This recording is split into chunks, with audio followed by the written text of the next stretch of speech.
hari ubutabazi wari ukeneye Kristo arabuguha. Igihe ni iki kugira ngo ikigeragezo urimo ukiganirize aho kugira ngo kikuganirize kibwira ngo Yesu biriya yarabikoze niba agiye kubikora agiye kuntabara.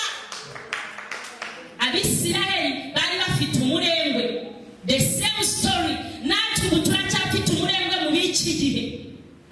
Umurengwe umeze nabi kuko nitwibuka. Umuntu yatibutse neza Imana arazunguzwa n'ibihe. Ya yindi y'Imana yatandukanyije amazi ibintu bikomeye ikaguha umwana, iracyatanga abana.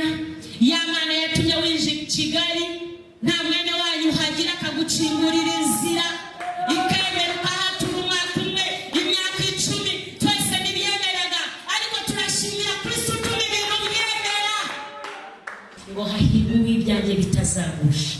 Turebye ubuzima bwa Yesu Kristo yabayeho mu buzima bwo kugirira neza abantu, bwo kuha gutanga imigati 5 n'amafi 2, ibihumbi 5 bikarya bigahaga.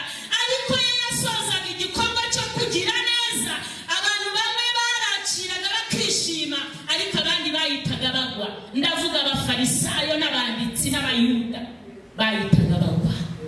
Ijambo ry'Imana rero rirangera riratwibutsa ngo hahirwa ibyanjye bitazagusha. Hahirwa abantu bahagaze batumbiriye Kristo.